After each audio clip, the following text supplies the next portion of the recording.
Alors, après cette charmante présentation, mesdames et messieurs, je vous propose de, ce soir, rester dans le thème de l'amour, puisqu'après les sites de rencontres, on va parler MST. Est-ce que vous avez une MST préférée? Parce que moi, oui. Enfin, préférée. C'est vraiment que parce que je bosse dessus, c'est le virus du VIH. Mais avant de rentrer plus dans les détails, on va voir ensemble qu'est-ce qu'un virus.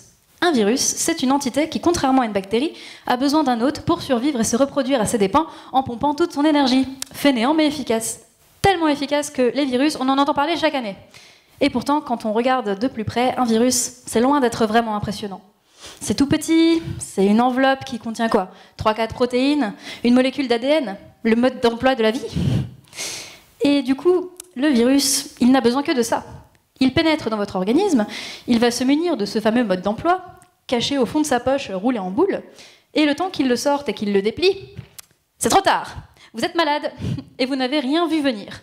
Parce que le virus, ce qu'il va faire, c'est qu'il va intégrer son génome dans le vôtre, substituer les modes d'emploi, et du coup, vos cellules, au lieu de produire les molécules dont vous avez besoin pour vivre, vont se mettre à produire tout un tas de petites particules virales, épuisant la cellule dans le processus conduisant à sa mort.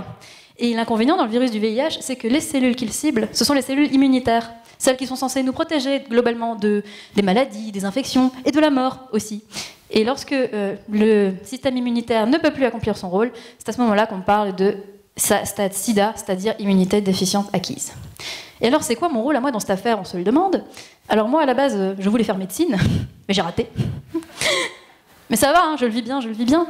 Je vous regarde ce soir, mesdames et messieurs, et je me dis qu'on a tous dû rater un truc dans nos vies. Et ça va. Maintenant, je fais une thèse de chimie, et je m'intéresse à des molécules particulières qu'on appelle des porphyrines. Et ces molécules sont connues depuis plusieurs années pour une propriété intéressante, c'est qu'elles adorent se lier justement aux molécules d'ADN.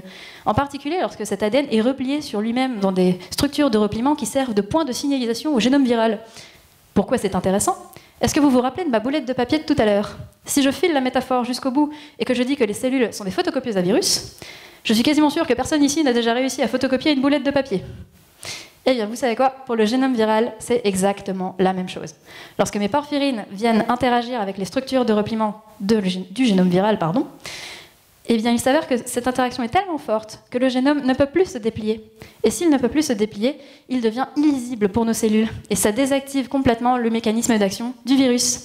Et c'est ça l'objectif de ma thèse. Trouver le moyen de fabriquer la meilleure porphyrine qui soit pour lutter efficacement contre des virus, justement, comme le VIH, Ebola, l'herpès, MST.